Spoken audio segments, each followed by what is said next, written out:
Você está ouvindo Senai Infocast.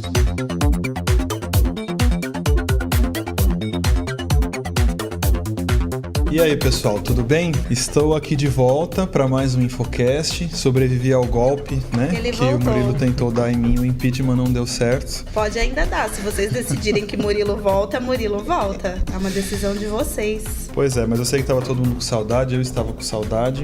Mas achei que os 2 episódios onde eu não participei ficaram legais. Mentira, que ele achou muito pior que ele falou pra mim. Mas vamos lá, hoje a gente vai falar aqui um pouco sobre robótica.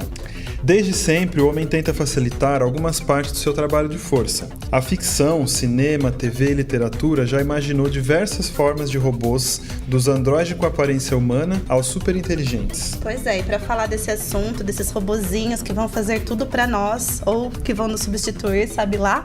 A gente trouxe 2 convidados super legais aqui, vão poder contribuir bastante na conversa. O Marco Girotto, fundador do Super Geeks. Marco, fala um pouquinho sobre você, quem você é, além de ter fundado o Super Geeks. Bom, primeiramente, obrigado pelo convite, né? Eu e minha esposa, Vanessa, nós fundamos a Super Geeks em 2013. A gente morava no Vale do Silício. A gente foi pra lá pra fundar uma startup que acabou não dando muito certo, como boa parte das startups de lá. E aí a gente tava procurando alguma coisa pra fazer. A gente pensou até, vamos montar uma pizzaria brasileira, porque vocês sabem que a pizza de lá não é lá aquelas coisas. Não. E aí lá começou-se, nos Estados Unidos, começou-se um movimento pra levar ensino de programação pras crianças pra dentro das escolas. Ah, legal. E a gente tava lá quando começou esse movimento. Então, e aí quando começou isso, eu me lembrei que eu fui uma criança que aprendi a programar. Eu aprendi com 12 anos. Gente, que pra frentinho. E aí eu... Prodígio. Então, e aí assim... Mas você aprendeu sozinho? Não, foi um curso de informática, que na época chamava curso de informática. Mas então você não aprendeu a programar, você aprendeu a mexer no Word? Não, então, mas é que tá, naquela época, que eu sou velho, tá, gente? Na minha época, com 12 anos, em 1992, você não tinha nascido ainda. Gente, obrigada, gente, é que eu sou muito conservada. O curso de informática, quando você ia fazer um curso de informática, não tinham muitos softwares. Né? Era aqueles XT, 386. Então você ia pra aprender a desenvolver alguma coisa. E você começava a desenvolver com Basic. Né? Então eu aprendi com Basic, né? Só que, como boa parte da população naquela época não tinha computador, então, né, aprendi, mas não tinha onde treinar, né? Então aí fiquei um bom tempo sem treinar, e aí sim, depois eu consegui um computador que pudesse treinar, né? Mas assim, a partir do momento que eu aprendi, entrei nesse mundo da informática, eu me apaixonei e nunca mais saí. E a gente trouxe também o Cadu Vido, que é porta-voz da Udacity. Oi, Cadu, tudo bem? Oi, tudo bem? E você, Cadu? Você também, eu sei que já andou por aí pelo Vale do Silício, né? O que mais que você fez? Também gostaria de agradecer pelo convite, antes de mais nada, né? É um prazer estar aqui com vocês. Eu realmente estive no Vale do Silício, eu trabalho para uma empresa que é do Vale do Silício, né? A Udacity é uma empresa de educação online que foi criada pelo Sebastian Thrun. O Sebastian é professor de Stanford, que também foi fundador do Google X, que é de onde saem as iniciativas mais inovadoras, como o carro autônomo do Google. Ele mesmo foi desenvolvedor de carros autônomos, né? Então ele desenvolveu, ele é o responsável pelo primeiro carro autônomo do Google, que hoje é um dos poucos que tem rodando pelas ruas em algumas cidades de lá, então... E atropelando as pessoas? Não, esse é o do Uber, mas é sempre um risco da tecnologia, né? Mas eu acho que é muito interessante porque eu também fiz mestrado nessa área, né? Eu sou formado em robótica probabilística, que é a parte da robótica preocupada em criar robôs autônomos. Então, um carro autônomo, na verdade, é um dos primeiros robôs autônomos que a gente tem interagindo com as pessoas no dia a dia e com pessoas que não são técnicos de uma empresa, que não são nada disso, né? São pessoas comuns. Eu lembro que os primeiros testes de aceitação do Waymo, que é o nome do carro do Google, hoje é uma empresa separada, né? Então, a Waymo, os primeiros testes foram feitos eles chamaram idosos de um asilo ali na região para conhecer. Então, os idosos viam o carro rodando sozinho, o carro deles não tem direção, não tem pedal, pedais, não tem nenhum tipo de controle. E eles convidavam os idosos a sentarem dentro e passearem e dizerem como estavam se sentindo a respeito. E tem vídeos disso, então quem quiser procurar depois no YouTube tem Como que eu procuro? Como que eu disso. procuro isso? Provavelmente os testes do Waymo com idosos. Eu não... Como que escreve esse nome? Waymo é W-A-Y-M-O. Legal. Bota isso e idosos Ou provavelmente talvez, aparece. talvez testes do carro autônomo do Google com idosos. Legal. Mas no Criatividade geral, é limite. essas pessoas, o que aconteceu com elas? Elas ficaram em Muitas delas pânico? gostaram. Não teve nenhum pânico, nem tipo de pânico. Lógico que quando os carros começavam a andar, tinha um pequeno Nossa. sobressalto, né? Quando ia fazer uma curva, etc. Porque Você fica não imaginando, tem- né? Será que vai fazer? Vai fazer. Eles, Aí quando além de passa a tudo, curva, além de você- tudo, eles fizeram em uma pista, em um estacionamento, né? Com cones. Então a pessoa não sabe quando vai ter uma curva muito bem, etc. Então rola algum sobressalto, mas a aceitação foi muito boa, né? E é justamente isso que eles queriam ver, a aceitação da parte do Porque público. eu ouvi uma história um tempo atrás, não sei se é lenda, né? De que em épocas que o metrô aqui em São Paulo estava fazendo esse tipo de... que alguns dos trens não tinham maquinista ali na frente e que as pessoas não entravam no trem. Se elas viam que o trem chegou na estação não tinha maquinista, elas não entravam. Existe uma desconfiança muito grande com relação a tecnologias que as pessoas que não tem um humano por trás, né? Então os carros autônomos, você até fez a brincadeira com o atropelamento que teve, mas eu te desafio a dizer quantos atropelamentos teve nesse mesmo período causados por motoristas humanos. Eu tenho certeza que foi muitos mais. Mesmo se a gente vê em proporção o número de carros que está rodando, não se compara. Mas de fato, o carro autônomo do Uber, se você for ver os registros, principalmente entre as maiores impressões, isso realmente é o que tem a menor milhagem sem acidentes entre, se for comparar com o Google, com outras grandes empresas envolvendo nessa área, né? Agora, isso também é uma questão de adaptação de uma nova tecnologia. Então, aquele carro tinha um motorista que deveria estar prestando atenção, mas se você for olhar outros fatores, é uma pessoa atravessando no escuro, sem nenhum tipo de iluminação, de identificação. Então, geralmente tem uma falha humana envolvida. Exato. É que nem um acidente de avião, né? acidentes, Aviões são outro tipo de sistema autônomo que a gente tem há muito tempo rodando, quer dizer, a maior parte da navegação hoje em dia é autônoma. O piloto faz a decolagem, o pouso e presença lá para tranquilizar os passageiros, mas a maior parte da navegação dos grandes aviões hoje em dia é autônoma. Você coloca uma série de coordenadas GPS e como ele tem uma altura fixa que ele tem que manter da rota dele e uma rota mais ou menos fixa e tudo mais, não tem grandes alterações que alguém precisa fazer manualmente. E conceitualmente Então, falando, você definiria que o avião autônomo ou o carro autônomo, então a gente pode entender que são robôs? Não vejo por que não, depende de como você define um robô. Se você for ver na literatura da área, um robô vai ser um agente autônomo capaz de interagir com o mundo. Então a gente pode classificar até coisas muito mais simples como um robô. E se a gente for fazer uma definição levar essa definição muito ao pé da letra, quer dizer, a gente não deixa de ser um sistema autônomo que interage com o ambiente, que se mantém certo, um ser vivo não deixa de certa forma de entrar nessa definição. Então tem que restringir de outras maneiras. Então a gente pode dizer que é um agente eletrônico, que é um hardware físico, etc. A gente fala, quando se fala, por exemplo, em investimento, se fala robôs de investimento. Não é que tem um robô lá apertando, vai ser um software que está rodando uma máquina que está fazendo essas operações por si só, entende? Não tem... É um programa de computador. Dá para chamar isso de robô? As pessoas chamam de robô de investimento. É uma discussão um pouco filosófica. Mas a gente consegue definir o robô como o quê? A gente pode definir assim, Puramente. é um sistema autônomo, ou não precisa nem ser autônomo, na verdade. A gente pode definir, na verdade, vamos definir pelo propósito, que eu acho que é uma definição que vai ser mais útil, né? A robótica se propõe a resolver os desafios que tradicionalmente se chamam de... São os 3 Ds da robótica em inglês, Dirty, Dull and Dangerous. Então são sistemas que vão realizar trabalhos sujos, por exemplo, se você imaginar matar pessoas? Não, um encanamento, um oleoduto, por exemplo, que precisa ser limpo por dentro. Você não quer colocar uma pessoa por dentro. Então, mineração de carvão, essas coisas que a gente não quer expor seres humanos a esse tipo de tarefa, porque é uma coisa muito agressiva. Exato, é uma coisa muito suja. Ou então, aí tem sempre as coisas que estão, né? Então isso também entra um pouco no dangerous. Então são as coisas que nunca estão bem definidas, né? Isso. Então, exatamente. Dangerous é o que é perigoso. Então, eu acho que o exemplo mais glorioso hoje em dia de robótica é a exploração espacial, né? Quando a gente fala nos carrinhos da NASA que estão lá em Marte colhendo amostras, etc., eles são robôs. E aí eles são muito avançados. Eles são muito avançados, mas não necessariamente. Quer dizer, a União Soviética já enviou para a Lua os robôs americanos em Marte bateram o recorde de milhagem no espaço, né, fora da Terra, dos robôs soviéticos. Do robô soviético que mais rodou na Lua foi batido, acho que em 2016, esse recorde. Quer dizer, se considerar que foi um robô que foi enviado nos anos 70, obviamente uma tecnologia...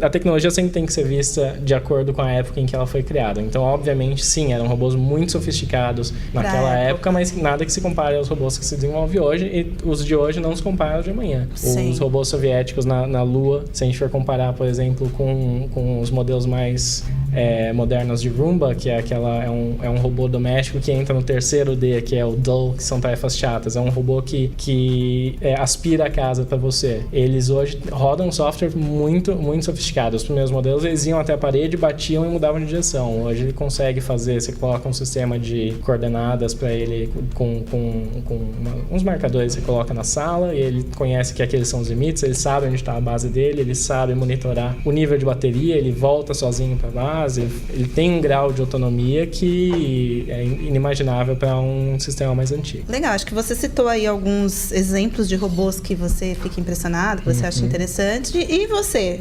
Marco, tem algum outro exemplo que te chama atenção, que hoje existe ou que já existiu e foi muito moderno pro seu tempo? Então, assim, pegando aí do princípio, né? Quando a gente fala robótica, né, ou robô, para uma pessoa leiga, a primeira coisa que vem à mente da pessoa é aquele humanoide, né, com os braços, com a cabecinha, com as perninhas. E Android, né? Um Android. É a primeira coisa que a pessoa vem na cabeça dela. Sendo que a área da robótica, né, ela é muito ampla. Então ela vai desde o que ele comentou, de robôs que estão explorando o espaço, até um robozinho que está limpando a sua casa. Mas se você for parar para pensar, né, a robótica ela está em quase tudo no nosso cotidiano. Por exemplo, essas portas automáticas de shopping, aquilo ali é um robô, né? Uma impressora é um robô? Ele tem um sensor. Impressora... Não. Talvez, depende da impressora. Mas, por exemplo, assim, a porta do shopping. Tá. Ele tem um sensor que identifica se tem uma pessoa ali ou não, e ele vai fazer um serviço que antigamente era feito por uma pessoa. Aquilo ali pode ser definido como, não é um robô, mas faz parte da robótica. Quem desenvolveu aquilo ali teve que estudar eletrônica, mecânica, né, e um pouco de engenharia, etc, para conseguir desenvolver isso. Mas quando a gente fala em estudar robótica, envolve essas três áreas do conhecimento que você está dizendo? A robótica hoje, vamos falar da robótica educacional, e até mesmo para criar um humanoide. Né? Envolve-se muito de mecânica, né?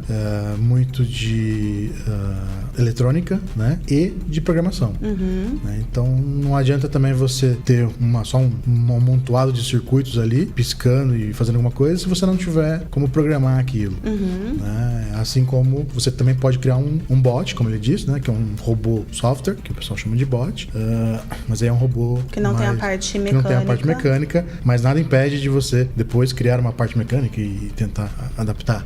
Né? Então, assim, mas hoje a robótica está sendo usada em tudo, né? Nos carros autônomos, aeroporto, então tudo hoje em dia, muita coisa a robótica está sendo muito utilizada. Né?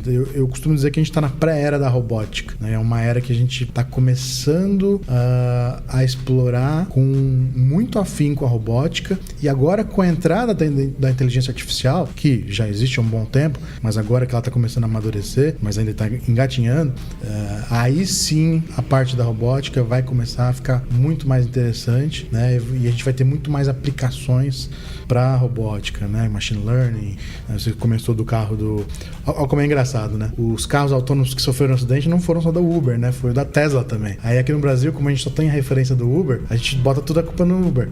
Mas da Tesla também sofreu acidente, né? Na verdade, vale colocar que o carro da Tesla ainda não é um carro autônomo. Exatamente. Né? Eles falam em níveis de autonomia. E eles têm lá, você tem que assinar um acordo, inclusive, falando que se você for deixar no modo autônomo, você tem que ficar ali de alerta. Mas muita gente... É um autônomo operou no multi. A diferença por conta entre de eles... legislação também, tem muito Mas isso. até esse E a ponto diferença vocês- entre eles é que o carro da Tesla, assim como a Volvo já tem um desses aqui no Brasil, são carros que são autônomos na estrada. Então ele consegue se manter na faixa, ele consegue não colidir com o carro da frente, então ajustar a velocidade dele de acordo com o input do motorista, etc. E com a presença de outros veículos na pista. Mas você não consegue entrar nele na sua garagem, ligar o carro e dizer que quero ir para tal lugar. O carro da Google é isso que ele se propõe. Então são níveis de autonomia diferentes. Né? Tem até uma... Não vai entrar tanto em detalhes nisso, mas o carro do Google seria Pra um substituir nível o motorista. 4. Exatamente, seria um nível 4, enquanto o carro da Tesla é um nível 2 ou 3. Isso se conta para uma regra rule of thumb, né? Uma regra bem simples, você vê quantos dos sistemas estão substituídos. Então, se você tira a obrigação do motorista controlar o volante e os pedais, são 2 sistemas nível 2. Nível 4 e nível 5 são os que são completamente autônomos. E o bom é o seguinte, né, você falando aí da questão dos acidentes, né? A partir do momento que esse carro sofreu esse acidente, ele aprendeu com isso, ele aprendeu com esse erro e ele consegue replicar isso para todos os outros carros, para todos os outros sistemas. Então, aquele acidente daquela forma nunca mais vai acontecer, né? Diferente de um acidente humano, que acontece, mas ninguém mais aprende com aquilo. Nem a própria pessoa. Nem a própria pessoa. Você entendeu? Então, isso que é o bom do carro autônomo, da robótica, etc., da inteligência artificial. Por quê? Porque ele vai aprender com aquilo, né? E ele vai replicar aquilo para os demais. Então... Mas, por exemplo, vocês, desde que a gente começou a conversa, vocês estão citando essa questão de ser autônomo como uma característica marcante do conceito de robótica. Sim. E eu queria explorar um pouco melhor essa definição do que e você agora até trouxe de que tem níveis diferentes de autonomia, mas não só do ponto de vista dos veículos autônomos, mas de um robô. Porque quando você falou, por exemplo, que uma porta automática de shopping pode ser considerada um robô... E ela é autônoma. E ela é autônoma, né? Mas eu queria explorar um pouco melhor isso para a gente entender o que essa palavra está trazendo de significado aí, na visão de vocês que são técnicos. Por exemplo, vamos falar assim da robótica que as pessoas costumam conhecer mais, sempre que aparece na mídia, são aqueles robôs montadores de carro, né? Então são robôs que são programados especificamente para fazer uma coisa só. Tem um robô que só solda a rebimboca da parafuseta, tem um robô que só coloca pneu, tem um robô que só pinta, né? Então, mas se ele ficar só executando tarefas repetidamente, isso é ser autônomo? Então, ele foi programado para ser autônomo naquela tarefa. Mas ele não tem a parte do machine learning aí, é isso? Alguns sistemas mais avançados hoje já tem. Mas por exemplo, o robô que faz a parte de empilhar caixas, ele não precisa necessariamente ter machine learning. Ele pode só ir lá e empilhar a caixa, ir lá e empilhar a caixa. É que, na verdade, o que a gente está discutindo agora são dois paradigmas de inteligência artificial. A inteligência artificial tradicional e o machine learning. Então, o que diferencia os dois... a inteligência artificial é muito ampla, né? Exato. Então, mas que antes da gente entrar na inteligência artificial, é a definição de autonomia. Porque, mas por a exemplo, definição de autonomia passa assim, por isso. Uma máquina de lavar roupa, ela é um robô? Porque ela faz uma tarefa específica que tem começo, meio e fim, e ela tem condição de se recuperar de falha. Por exemplo, liguei a máquina, coloquei a roupa, mas não tinha água. Então ela vai ficar esperando alguma coisa acontecer. Ela não vai funcionar sem água. Ela não vai funcionar... Isso é o nível de autonomia que a gente consideraria? Eu acho que, falando das portas, o Marco tocou num ponto interessante, que é a questão do sensoriamento. Essa máquina, ela tem um sensor para fazer algo a respeito se ela não tiver água? Ela tem capacidade de detectar alguma coisa que esteja acontecendo ao redor dela? Em vez de queimar logo de uma vez. Exatamente. Se você tem condição de detectar as condições ambientais e reagir a elas, sim, é um robô. Então, a porta é um robô, não a impressora não é um robô. A máquina de lavar, não sei, ela tem essa capacidade? Uma definição, acho, mais clara aí. Mas a máquina de lavar é uma boa... Né? Pelo menos a minha que eu tenho em casa, que eu briguei pra não comprar, mas foi comprada. Óbvio que não era você quem lavava a roupa, né, então bonito? Não é a sua, né? Tenho certeza. É uma máquina, né? que ela até manda mensagem pra você quando termina de lavar. Então, assim, ela detecta o peso da roupa, ela detecta se a roupa tá seca, se não tá... É uma robô-máquina. Não, aquilo ali é robótica. Ela até fala bom dia pra você. Se deixar, fala. Não, mas pra gente estar considerando que esse tipo de máquina ela é robótica, é só porque ela tá monitorando Ela tem essas variáveis sensores, externas. ela consegue tomar decisões baseado no que acontece, né? Ela se relaciona com o ambiente. Com o ambiente dela, sim. Tá, mas eu ainda tô tendo maneira dificuldade limitada. de enxergar esse tipo de autonomia que vocês estão definindo para o que uma máquina que não seja considerada robô, que nem você falou de impressora, para mim não é muito diferente, porque Uma se impressora tiver sem não tem um papel ela sensor. vai te avisar, se tiver sem cartucho ela vai te avisar, se tiver papel atolado ela vai te avisar. Ela não consegue Então, sozinha. ela avisa, mas ela comprar não mais toma uma papel. atitude. Ela não responde ela a não isso. se corrige. Mas assim como a máquina super robótica, que se a Então, torneira mas estiver desligada, ela só vai ter que esperar alguém ligar. Mas ela qualquer não vai robô a conseguir gente vai ter que ligar. Mas assim, a máquina de lavar, por exemplo, se ela detecta que ela não tem água, ela começa a liberar um espaço para pôr mais água. Se ela detecta que a roupa já está seca, ela automaticamente para, né? Então, ou seja, ela tem ali... Mas da a água, programação ela dela não é mais... conseguiria resolver o problema de não ter água. Se acabar a água, não tem como.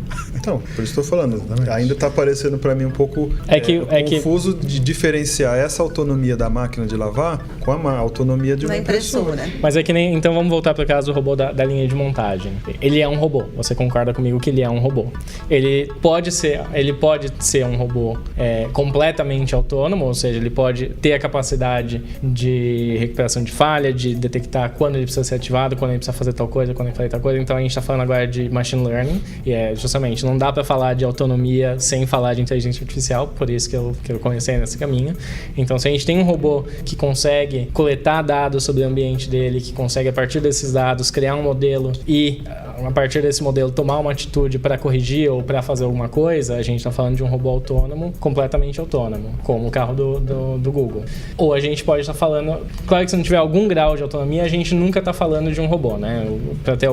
Para poder falar de robótica, a gente está a partir de algum grau de autonomia. Então, o carro da Tesla, ele tem um grau de autonomia, porque ele é capaz de, uma vez você bota ele na estrada, nas condições certas de uso dele, que é na estrada, com as linhas das faixas bem pintadas, etc. Você liga o sistema autônomo dele, ele consegue se manter na faixa, ele consegue detectar um carro na frente, ele consegue fazer tudo isso.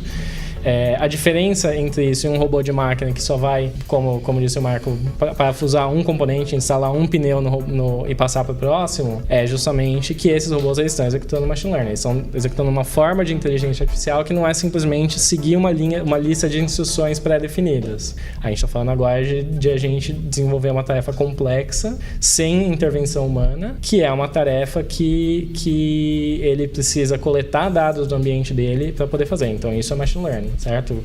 Eu costumo dizer o seguinte: se você consegue pensando em montar um carro, se a gente consegue pensar ou instalar uma porta num carro, você consegue pensar numa lista simples de instruções para executar essa tarefa. Então você não precisa de um grau muito grande de autonomia.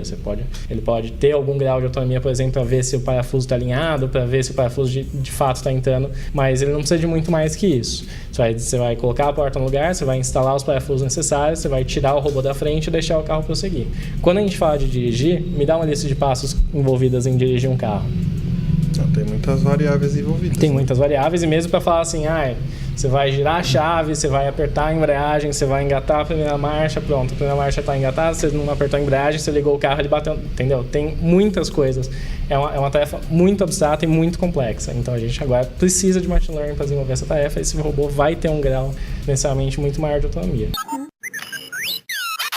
O primeiro robô humanoide foi apresentado em 2000, foi isso? Vocês que são? Depende de como... Se a gente for chamar... Essa informação que eu tenho aqui, 2000 foi apresentado um robô humanoide, o Asimo. O Asimo, de sim. 1,3 metros. E que podia andar e correr quase como humano. Mas foi a primeira vez que nós nos surpreendemos, assim, com essa figura de robô real, além do cinema? Olha, o Asimo é um robô autônomo que consegue fazer algumas tarefas com bastante desenvoltura. Mas, assim, tudo depende... Realmente, tudo depende de como a gente vai definir a palavra robô. Se a gente gente pode chamar uma impressora de robô, certamente antes do Asimo já tinha vários modelos, vários manequins com um rosto humano capaz de alguma maneira imitar uma expressão facial humana, ou falar, ou tentar de alguma maneira de convencer que ele é humano. Isso é um robô? Se a gente for pensar até novamente nos chatbots que o Marco mencionou, um chatbot nada mais é que uma interface de texto que você pode mandar uma mensagem e ele vai te dar uma resposta. Isso existe desde os anos 50, 60. Então, quer dizer, se eu botar uma tela de vidro fosco com um manequim sentado num computador e fizer o atendimento de um hotel por uma interface desse tipo, a gente pode dizer que isso é um robô humanoide? Quer dizer, certamente tem uma componente robótica envolvida, porque tem um sistema autônomo que vai responder as suas perguntas ali pela interface de texto, e tem um corpo humanoide. Isso é suficiente para definir um robô? Eu sou bastante liberal com a minha definição. Se você quer muito chamar impressora de robótica, você pode chamar. Eu tô tranquilo com isso. É que nem a inteligência artificial. O que define ela, qual é o propósito da inteligência artificial? É desenvolver uma tarefa que é desenvolvida por humanos com habilidade igual, comparável ou superior à habilidade humana. Então, se aquele robô tá te convencendo que ele consegue conversar com você, tá te convencendo que ele é outra pessoa ali, é um robô muito bom, inclusive, ele passa no teste de Turing. Se a gente falar do Asimo... O que é o teste de Turing? Você não pode falar assim e sair andando. Não, o teste de Turing é um teste... teste de Turing, sair andando. Falei que a gente ia falar de IA. A gente falou sobre o teste de Turing. Mas eu já esqueci, eu sou apresentadora, imagine o ouvinte. O teste de Turing é um teste desenvolvido para determinar quando que a gente atingiu uma inteligência artificial com capacidade humana. Então é um teste muito simples. Você coloca o robô para conversar por uma interface de texto mesmo, pode ser com um ser humano, e o ser humano não sabe se ele está falando com outra pessoa ou com um robô, certo? Então ele pode estar falando com qualquer um dos dois.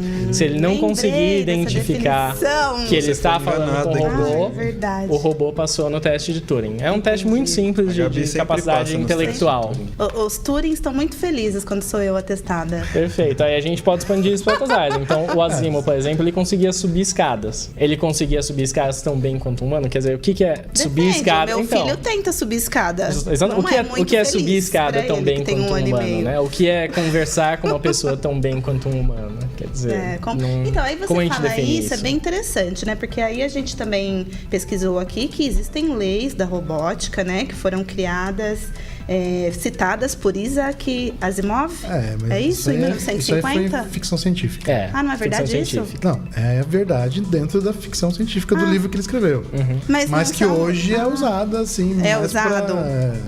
A gente tem que ter umas preocupações com os robozinhos antes de desenvolver? Olha, certamente certamente o Elon Musk está muito preocupado. Então, teríamos três leis que regeriam ainda mais a robótica, agora é verdade? Com machine learning, deep learning, começa a ficar mais preocupante. E aí, então vamos falar aqui. Aqui, segundo essa ficção científica, né, trazia 3 leis. Uma delas é que um robô não pode ferir um ser humano, ou por ócio, permitir que o ser humano sofra algum mal. Um robô deve obedecer às ordens que lhe sejam dadas por seres humanos, exceto nos casos em que tais ordens contrariem a primeira lei. Terceira é, um robô deve proteger sua própria existência, desde que tal proteção não entre em conflito com a primeira e com a segunda lei. É lógica pura. Existe isso, então. Dá pra programar um robô pra seguir essas leis. Mas isso é uma lei que tá parecendo mais princípios éticos pra quem tá produzindo um robô. Porque você pode produzir um robô pra matar pessoas. Mas não existe uma lei... É uma ficção científica, é importante. Não existe uma lei federal, universal, que fale assim, ó, você vai fazer um robô, você vai ter que pôr essas 3 leis. Então isso não existe. Isso é só uma coisa assim, olha só, seria bom que a gente pensasse Se um cara quiser desenvolver um robô, falar assim, ó, sai matando todo mundo, ele faz. Tem robô de guerra sendo desenvolvido. A gente falou muito sobre Black Mirror. Black Mirror tem as abelhas robôs que matam pessoas. Tem um conundro ético um pouco mais aplicável para a robótica que a gente vê hoje em dia, digamos, de carros autônomos. Então, você tá em um carro autônomo que vai sofrer que tem uma pessoa, sei lá, atravessando, como tinha no caso do acidente que houve, tinha uma pessoa atravessando fora da faixa.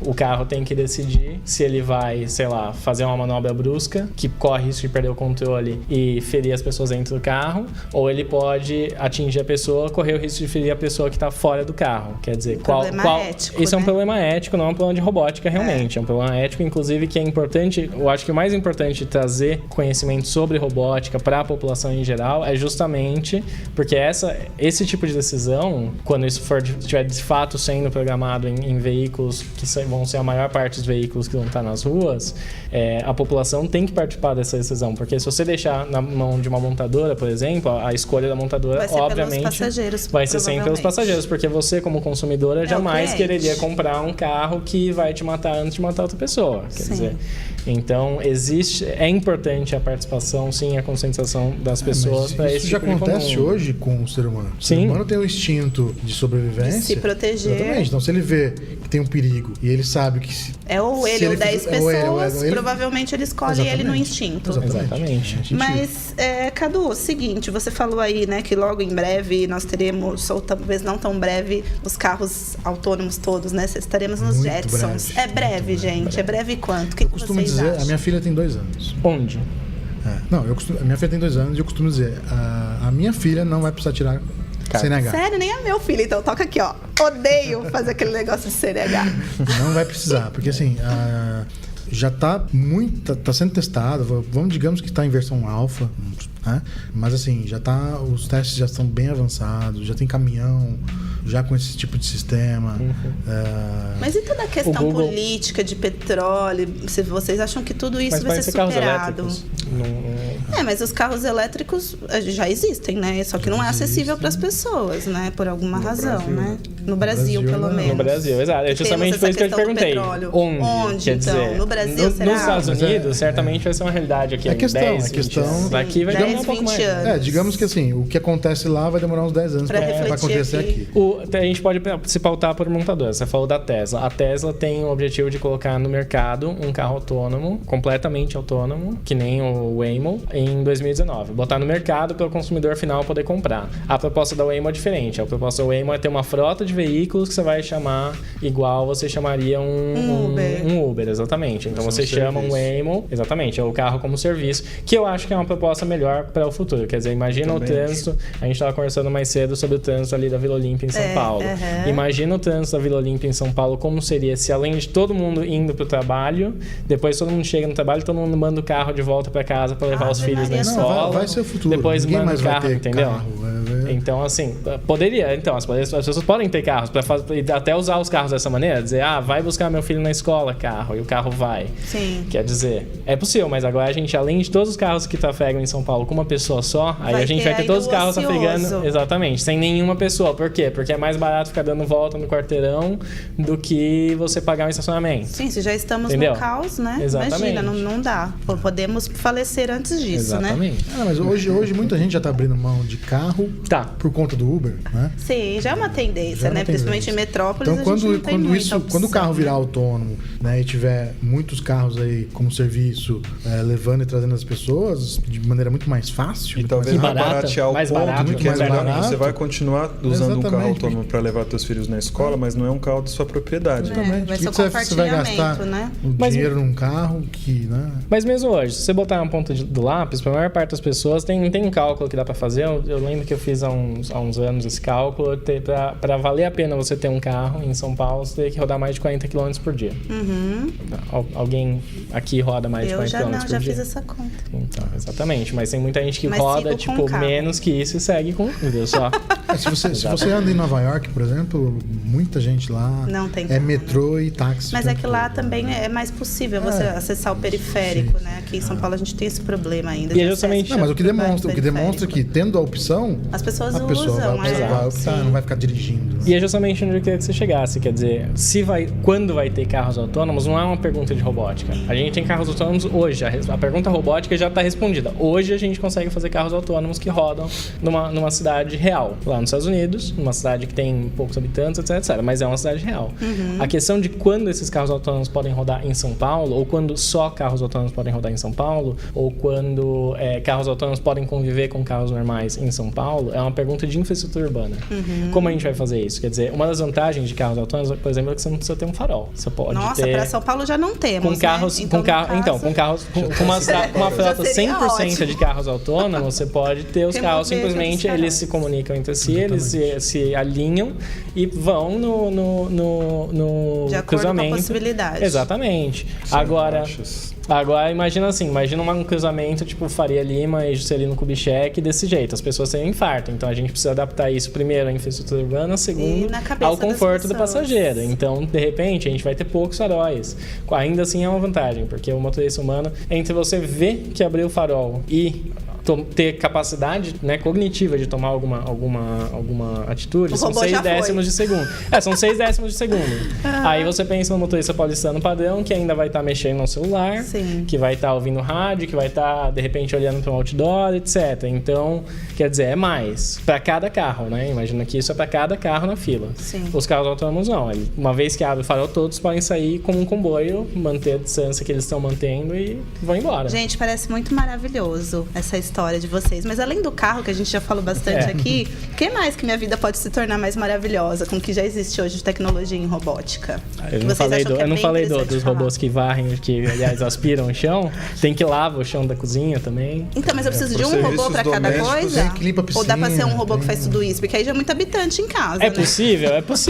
Assim, um robô só fazer tudo, mas aí quanto mais coisas um robô consegue fazer, mais caro ele vai ficar, né? Quanto mais capacidades, maior ele precisa ser. Você tem que pensar que esse negócio tem que carregar a água, tem que carregar o rodo, tem que carregar tudo isso. E mais chance também de dar problema. Quanto mais coisa ele é capaz de fazer, mais coisas podem quebrar. Pensa no seu celular, né? Imagina o que é você quebra a câmera, você fica sem telefone. Sem a vida, né? Imagina, se quebra o aspirador, você fica sem torradeira. Você não quer botar tudo num lugar só. Não queremos. Você quer separar. Exatamente. Vamos separar. Vamos separar. E vocês acham que nesse contexto, né, considerando que para o futuro a gente vai ter a robótica mais presente do que ela já está no dia a dia das pessoas, e você mesmo, Marco, trabalha com essa questão da robótica, né, do ensino, da educação de robótica, você acha que assim como a programação tem sido falada como algo que qualquer pessoa deveria aprender, que deveria fazer parte do currículo, né, básico de uma escola, vocês acham que a robótica também vai ter esse status de ser um conhecimento fundamental para as pessoas? Então, para te falar a verdade, a robótica no ensino, ela já está há muito mais tempo nas escolas do que a programação. Eu fiz na escola, inclusive, robótica. Mas assim, antes era aquela robótica mais simples, que é com Lego, né? Dos ricos, né, amigos? Só a escola dos ricos. Não, você sabe que o SESI, o próprio SESI... A gente sabe, o SESI é nosso escola irmão. pública, isso não é tão... não é como eu caro. não tive robótica. São equipamentos caros. Exatamente. Eu fiz escola pública um kit Lego robótica. custa o básico R$1.500. Nossa, o Lego podia baratear, né? Mas a gente tem a opção melhor e mais barata, que é o Arduino. O Arduino. A gente usa aqui na escola, né, Ricardo, então, para ensinar programação. Você compra hoje uma plaquinha de Arduino por R$40. Mais barato que o Lego. E alguns sensores. Então você tem muito mais coisas com o Arduino. Possibilidade de fazer muito mais coisas por um preço, tipo, 20%, 30%. Mas por que vocês acham que é importante no ensino básico, né? Não estou dizendo numa escola técnica, né, profissionalizante, mas imaginando que você tem lá a sua filha na 5ª série, na 1ª série, o que isso ajuda um cidadão que depois não vai querer ser um programador de robô, mas ele entender como funciona um robô e a programação de um robô vai ajudar, talvez nesse conceito de que você está falando, quando a gente for ver numa cidade, né, totalmente, uma cidade tão inteligente assim, é uma maneira do cidadão entender um pouco os fenômenos que ele está sujeito, né? Sim. Eu acho que você falou tudo, né? É não ser um cidadão alienado. Se você vive uma cidade robótica, você precisa entender o mínimo do que está acontecendo. Pra você conseguir consertar sozinho a sua máquina, né? Também, pode ser. Limpa o chão da sua casa. Mesmo nas escolas particulares, que tem esses kits caros, não são todos os alunos que fazem o curso, né? Eles deixam como um curso opcional, né? E aí é sempre os mais geeks ali que acabam escolhendo, mas deveria sim ser matéria obrigatória, principalmente a parte de programação. Eu costumo dizer que você, assim como você não aprende matemática para ser matemático, você não aprende biologia para ser biólogo, você não aprende história para ser historiador, você não aprende português para ser escritor, você não vai aprender programação para ser programador, né? Aprender a programar te traz uma série de benefícios, como pensamento lógico, resolução de problemas, trabalho em equipe, ajuda na matemática, ajuda no inglês. Então ela é uma disciplina que acaba te trazendo uma série de novos skills ou criatividade, principalmente, que vão ser muito importantes para qualquer área que você for seguir. Legal, mas é assim, tem uma idade que hoje, como você trabalha com isso, até você que aprendeu novo, né? Tem uma idade que é interessante, verdade. Então, você hoje a aprender. Existem algumas instituições nos Estados Unidos, Inglaterra, né? Computer Science for Teachers, K-12 Computer Science, que eles estão estudando e estão incentivando as escolas a começarem com 6 anos de idade. Com 6 anos já, super novinhos, né? Alfabetização, a época da alfabetização. Então, assim, tá alfabetizando, já tá aprendendo a programar, né? Mas também dá para você inserir lógica a partir dos 3 anos, né? Lógica visual, blocos... A partir de brinquedos. Brincando com números, letras, com símbolos. Já você consegue já ir estimulando o pensamento lógico nas crianças desde os 3 anos, né? Mesmo porque aprender a programar não precisa ser aprender a criar um programa de computador. Existem vários brinquedos que são destinados a ensinar a programar, no sentido que você vai ensinar ele exato, você vai ensinar lógica, você vai ensinar a encadear comandos lógicos, esse tipo de coisa. Existem jogos online, existem jogos que você pode comprar. Eu acho que assim, mesmo por uma questão anatômica, né, para uma criança de 10 anos, ainda é desafiador você usar um teclado, porque os teclados hoje são feitos para adultos. Então tem questões de quando ensinar a programar um computador como um programador, que vão um pouco além simplesmente da capacidade intelectual da criança. A criança tem capacidade intelectual para isso desde muito cedo. Eu dava aula para crianças de 7 anos que conseguiam programar coisas simples, claro, usando mouse, né, tem editores de código que você arrasta blocos já escritos, que para ensinar são uma maravilha, porque a criança não precisa digitar. E tem pessoas que mesmo mais tarde continuam tendo dificuldade, e tá tudo bem. O importante é você ter alguma familiaridade com aquilo, você entender as limitações da tecnologia, você entender como funciona por cima essa tecnologia. Legal, gente. O que eu costumo dizer, assim, para os pais, principalmente, né? As crianças, elas já estão cientes disso, do que eu vou dizer. Mas os pais ainda, eles ainda têm uma dificuldade de entender. Que é, a partir de agora, né, com a Revolução 4.0, né, Revolução Industrial 4.0, inteligência artificial, robótica, muita coisa vai ser automatizada, muitas profissões serão substituídas por software, por robô. Então, a criança dominar a tecnologia, ela não precisa ser uma programadora, tá? Mas ela saber como as coisas funcionam, ela entender como isso funciona, vai ser muito importante para que ela consiga ter maiores chances em uma carreira do futuro. Sim. Né? Porque novas profissões irão surgir, e essas novas profissões que irão surgir vão demandar conhecimentos em tecnologia. Hoje a gente já tem, né? Um gap de pessoas preparadas. Até agora, tecnologia, TI, era uma área específica dentro das empresas. A partir de agora, não vai existir mais isso. A TI é a empresa toda, né? Entendeu? Não vai ter mais uma área de TI. É tudo é TI. Estamos ferrados, né? Se com uma área de TI já dá tanto problema, imagina a empresa inteira de TI. E vamos colocar aqui da gente começou as conversas em acessibilidade, né? Você estava falando de como hoje é mais acessível ferramentas para aprender robótica. Mas, assim, outra possibilidade, você não precisa hoje ter um kit de robótica para fazer robótica. Lógico, a parte de hardware, de desenvolvimento, de design de um robô, da parte mecânica, óbvio que você não consegue, que é melhor você fazer tendo a coisa de fato à mão, mas hoje existem diversos ambientes simulados. Eu fiz meu mestrado, eu quase nunca tocava no robô, a maior parte do tempo eu trabalhava em simulações, em coisas assim. A própria Udacity tem cursos de robótica, de desenvolvimento de carros autônomos e de voo autônomo, que é inteiramente dentro de simuladores. Aqui no Brasil a gente tem uma presença mais forte pelas áreas de desenvolvimento, programação mesmo, né, web, mobile, etc. Ciência de dados, machine learning, mas a gente, por mais que, como a procura no Brasil por essas coisas ainda é pequena e normalmente vem de uma parte da população que já fala inglês, a gente não faz esses cursos em português.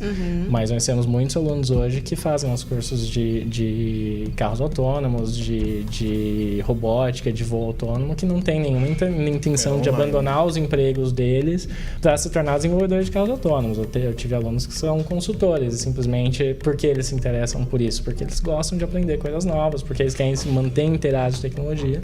Um deles, inclusive, já veio me falar, fez uma visita lá, falou que surgiu numa ocasião profissional uma conversa sobre isso, e ele começou a discorrer sobre o assunto com propriedade. Por quê? Porque ele está estudando, ele está correndo atrás, ele fez uns cursos, isso quer dizer que ele desenvolveu código para um carro autônomo, tanto num ambiente simulado, como a gente tem um carro autônomo para rodar o código dos alunos. Então, ele concluiu o curso, ou seja, ele é um aluno que é um cidadão brasileiro, que não é um pesquisador, que não é né, eu fiz pós-graduação nessa área, mas não é uma pessoa que, como eu, fez pós-graduação nessa área, não é uma pessoa que dedicou um tempo significativo da carreira dela a isso, que desenvolveu código para ser inserido em um veículo autônomo físico real que rodou lá na nossa pista de teste. Quer dizer, não é algo fora da realidade das pessoas. E também temos alunos de robótica também, temos alunos de voo autônomo também que desenvolvem código para drones, enfim. São as pessoas, acho que a nossa maior luta na área de educação, em tecnologia principalmente, é em conscientizar as pessoas que nada está além do alcance delas. Elas só precisam querer alcançar, querer de verdade. Elas precisam estar interessadas, estar dispostas a aprender a parte chata que você vai ter que chegar para chegar lá, que às vezes, na minha opinião, não é nem a parte chata, né? Mas o básico, normalmente a gente se desaponta porque você tem um esforço que é grande e o resultado que você vai ver é pequeno. Então, quem tem dificuldade de se sentir estimulado com resultados pequenos, como você escrever lá, print, abre parênteses, abre aspas, hello world, fecha aspas, fecha parênteses, foi 5 minutos, você fez uma linha de código em Python, mas quer dizer, é uma coisa pequena, não vai ser um negócio que vai falar uau e mostrar pra sua família inteira? Talvez não, mas é um passo que você precisa dar. Que você consegue entendeu? entender Pras o crianças, mecanismo exatamente. ao menos. E para as crianças, eu acho que é muito legal, porque as crianças, sim, elas querem mostrar isso para a família delas, sabe? E a família dá um incentivo. É verdade. Muitas vezes para adultos você tem esse desafio, porque você quer aprender uma coisa nova, uma coisa diferente, as pessoas se desencorajam. Elas falam, não, isso é bobagem, você é velho, não sei o que. E você não tem essa pessoa, né? Você não tem aquela pessoa que você faz é lindo, você pode esse rabisco, exatamente. Que lindo esse rabisco. Exatamente. O entusiasmo. Exatamente, o entusiasmo, a incentivo. E voltando ao exemplo do robô humanoide, né? Vamos pegar como exemplo. As peças dele foram projetadas num software de 3D, algo do tipo.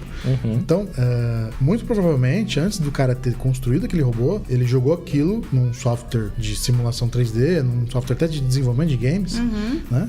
Para simular se aquele robô conseguiria parar de pé daquela forma, porque hoje com softwares de desenvolvimento de game você consegue simular a física do mundo real, né? Então você consegue colocar as peças, você consegue colocar o peso exato daquela peça, você consegue pôr qual que é a gravidade. Então, se ali deu certo, depois que você manda imprimir ou manda cortar... Você não precisa mandar imprimir para depois descobrir se precisava estar mais pesado. Você tem um protótipo eletrônico, né? Essa é a ideia, você tem um protótipo eletrônico. Prototipagem é muito caro. Você conseguir de fato construir um robô para testar, falar, putz, esse não deu certo, e construir um novo, isso assim, até realmente pouco tempo. É bom imprimir já quase na certeza. Exatamente. Por isso que o Asimo foi o primeiro, hoje tem muitos, porque hoje a gente consegue, entre a internet, né, que é um avanço relativamente recente, e a computação, a gente tem acesso à computação, que eu digo são computadores mais, processadores melhores, né, capazes de mais coisas. A gente tem hoje uma capacidade de experimentar em ambientes simulados e de procurar coisas que foram tentadas antes e que deram certo ou que deram errado, ou etc., muito maior. Sim. Quer dizer, a gente está na infância da robótica, realmente, a gente está na infância também da inteligência artificial, do machine learning, tudo isso. Agora, existe um potencial muito grande de criação que a gente está descobrindo agora, exatamente. Né? Exatamente. É gigantesco, né? A gente falou de uma parte assim muito bonita e colorida de mundo com a robótica, mas eu queria agora na nossa reta final do episódio, falar um pouco sobre o risco, né? A Boston Dynamics desenvolveu um projeto de robô militar que eles chamaram de Big Dog, que inclusive ele foi replicado, né? Inspirado um dos episódios do Black Mirror, para quem assistiu, que eles colocam ali um robô que parece um cachorro sem cabeça, né? E que naquele contexto do episódio o robô estava programado para matar pessoas, né? Acho que o contexto ali é que ele era para vigiar a casa das pessoas e tal, e por algum motivo nesse processo de aprendizado automático ele começou a perceber que os seres humanos é que eram uma ameaça e começaram a exterminar as pessoas, né? Mas a gente está falando de ficção, né? O Big Dog ele existe, a Boston Dynamics tem um financiamento grande da DARPA, mas é justamente porque a DARPA vê potencial de aplicação disso não para matar pessoas, e sim para não expor as pessoas do lado deles, né, os soldados deles, a situações de perigo. Quer dizer, é importante a gente lembrar que nesse caso, a tecnologia não é... O Big Dog não é um robô assassino, digamos assim. Não é uma arma autônoma, não é nada disso. Exatamente. Ele é um robô capaz de se locomover em 4 patas, em terrenos de todo tipo, capaz de se manter em pé, capaz de voltar a ficar em pé se ele cai, que para a robótica é um avanço sensacional. Inclusive tem muitos, além do Big Dog, tem muitos departamentos de pesquisa em robótica no mundo inteiro que fazem coisas semelhantes. Se você procurar, eu trabalhei numa agência na Austrália que hoje se chama Data 61, que é uma agência de pesquisa em machine learning nessa área. Eles têm robôs que são completamente assustadores, porque são robôs de 6 patas, com um visual meio insectoide, que pra gente já remete coisas ruins. Então imagina uma aranha... Uma aranha gigante. Exatamente. Tem robôs que são de 1 metro e cacetada, não são super fortes. O objetivo desses robôs da Data 61 é investigar a locomoção em patas, em ambiente, em terreno irregular. O Big Dog também, a grande capacidade dele é justamente correr em terreno... se locomover com eficiência em terreno irregular. No episódio do Black Mirror, não falando da parte assassina dele, mas ele tem essa habilidade dele de correr, se recuperar, porque cai, enfim... o robô real o Big Dog, ele tem toda aquela sofisticação. Eu não vi o episódio, eu não sei te comentar sobre o robô de lá, mas ali no Black Mirror ele é bem avançado. Não estamos nesse nível de avanço ainda. Se você quer ter uma ideia da capacidade dos robôs que são desenvolvidos para a DARPA, você pode procurar tem vídeos de competição de robôs humanoides até da DARPA. Eu recomendo um vídeo que é muito legal, que chama DARPA Robot Fails, que são vários robôs falhando em coisas muito simples, tipo girar uma maçaneta. Só que ele, por exemplo, pega a maçaneta errado e na hora de girar esse desequilíbrio cai de lado. Quer dizer... a robótica é um campo enorme e tem vários níveis de desenvolvimento. Exatamente, a gente está falando de coisas em teste. A Boston Dynamics é uma empresa muito madura que tem robôs muito impressionantes. O Big Dog, você deu de exemplo, até é um dos mais simples. Quer dizer, eles têm um robô humanoide que consegue dar mortal para trás, que consegue pular obstáculo. Esse é um robô que chama Cheetah, que é capaz de correr em 4 patas em alta velocidade, pular obstáculos. Quer dizer, eles têm robôs impressionantes. Eles também têm robôs capazes de jogar sinuca. É uma agência de pesquisa, é importante ter isso em mente, entende? Gente, incrível, né? Porque a pessoa pode ser solitária, né? Ter o robozinho dela pra jogar sinuca dela e viver em paz na casa dela. Mas é que tá, as pessoas não deveriam temer esse tipo de robô. Exatamente. Mas deveriam temer, por exemplo... já fazendo planos, já. Um tipo de robô que um fabricante demonstrou, que é um drone, né? Que espia a sua vida inteira. Não, é um drone que ele simplesmente jogou pro alto e o drone conseguiu encontrar quem ele teria que matar e deu um tiro no manequim, Mas isso também é uma obra de ficção, tá? Isso aí foi um vídeo criado por uma universidade justamente para conscientizar as pessoas sobre isso. Mas é possível, entendeu? Tecnicamente talvez seja, mas assim, a gente nem precisa ir tão longe. A gente consegue montar uma pistola num quadricóptero que tem hoje no supermercado e fazer ele atirar em alguém. Ó. Não é só possível, que hoje já é possível você configurar o drone para te seguir ou para seguir um determinado alguma coisa, um sensor. O grande fator de risco aí não é a robótica. O grande fator de risco aí são os governos e como eles querem usar essa tecnologia. Quer dizer, hoje você diria que a gente tem um grande dilema ético quando a gente fala sobre aviação? Eu não diria isso. Apesar disso, a maior parte usa a aviação para... Exato. A maior parte dos governos fazem aviação, mas os governos, né, as forças aéreas usam a aviação como uma arma de destruição em massa. Sim. Quer dizer, não tem maneira mais eficiente de você atacar um grande número de pessoas do que jogar uma que eles chamam de bomba carpete, né? Que completamente destrói tudo, quer dizer. E não precisa de um robô. A aviação é o problema, não é? Não, exatamente. Isso foi uma conclusão que já surgiu em várias discussões aqui do Infocast, de que no final o problema não é a tecnologia, né? O problema são as pessoas. Mas essa é uma discussão muito importante. O Elon Musk, que é o dono da Tesla, dono do SpaceX, é um cara muito envolvido em muito disso. É um exótico também. Ele também participa de uma iniciativa muito legal que chama Singularity, que é um grupo de pesquisadores tentando combater o fim da vida, mas isso é para outro podcast.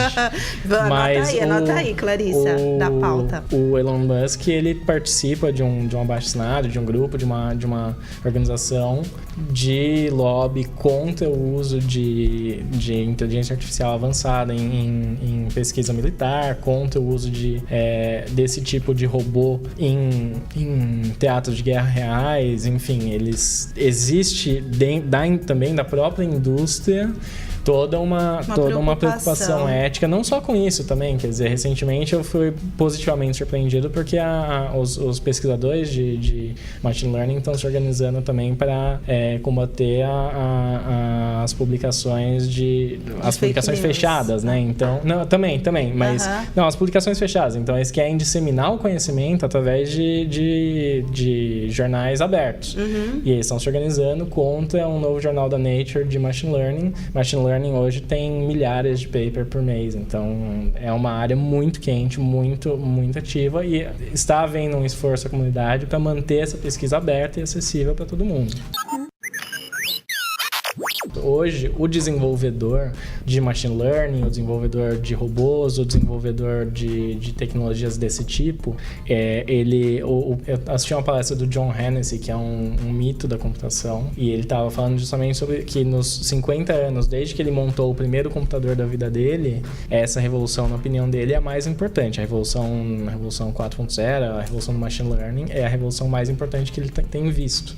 Isso quer dizer que os desenvolvedores têm uma responsabilidade hoje, uma responsabilidade ética com a sociedade muito maior do que eles jamais tiveram. Muitas vezes acontece uma coisa que ocorre muito com o desenvolvedor é quando pedem para fazer uma coisa que ele sabe que é absurda, que ele sabe que é inaceitável, mas ele fica naquele dilema de se eu não fizer, eles vão me demitir enquanto alguém que faça. Então é importante que os desenvolvedores hoje, de todos os tipos, estejam conscientes do poder que eles têm, porque e se recusem a fazer, entendeu? O François Chollet é um pesquisador de machine learning que foi, se eu não me engano, do Facebook, e ele saiu e ele passou um tempo ainda está, na verdade, fazendo uma campanha forte para que as pessoas se recusem a trabalhar com machine learning para o Facebook. Ele tem as razões dele para isso. Quer dizer... Que foi, acho que uma parte exposta aí no episódio que bombou aí na imprensa, né? Da questão. Sim, é parte disso. Além disso, tem a questão, né, do risco que eles veem, do monopólio de dados sobre as pessoas, também, que tem esse potencial, independente da intenção ou não do Facebook, mas é o poder que ele, quanto empresa, tem. É uma série de fatores, exatamente. Uma série de fatores que vai desde a capacidade do Facebook de formação de opinião. Quer dizer, tem quem discuta a responsabilidade do Facebook e de pessoas que entendem muito bem como funciona o Facebook e têm interesse em manipular as eleições dos Estados Unidos, de ter feito isso para a eleição do Trump. Quer dizer, é uma discussão muito grande que não abarca só os desenvolvedores, mas também as pessoas que usam essas tecnologias. A grande questão existe uma responsabilidade cada vez maior sendo depositada nos ombros dos desenvolvedores de todos os tipos. E é importante que muitas vezes a gente tem quando vem uma responsabilidade muito grande, a gente quer fugir. É importante que a gente não fuja disso, que a gente abrace isso e faça algo a respeito coletivamente. Se organize e se fortaleça. Gente, adorei.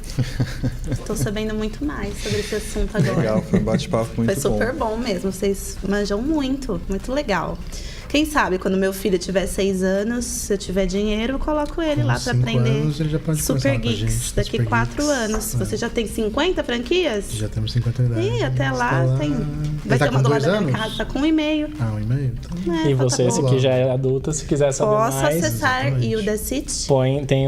tem curso pra tem mim os que não entendo nada de tecnologia. Tem os cursos da Udacity pra quem não entende nada de tecnologia, mas também tem a newsletter da Udacity, tem o nosso blog, tem várias iniciativas que a gente tem também para trazer informação sobre isso. Bom saber. Então, quem quiser Então, conhecer todos conheçam. br.udacity.com, tem nosso site lá, deem uma fuçada, venham conhecer sobre tecnologia. Legal, gente. Pessoal, se vocês gostarem, curtem, compartilhem, se inscrevam no nosso canal do YouTube, avaliem a gente no iTunes, dá 5 estrelinhas lá para que mais pessoas tenham acesso ao conhecimento, Clica no né? sininho. Tem Facebook? Tem Facebook, vamos trocar o Facebook, tem tudo, exatamente. entendeu? Vamos lá, vamos curtir, compartilhar, porque conhecimento é, né?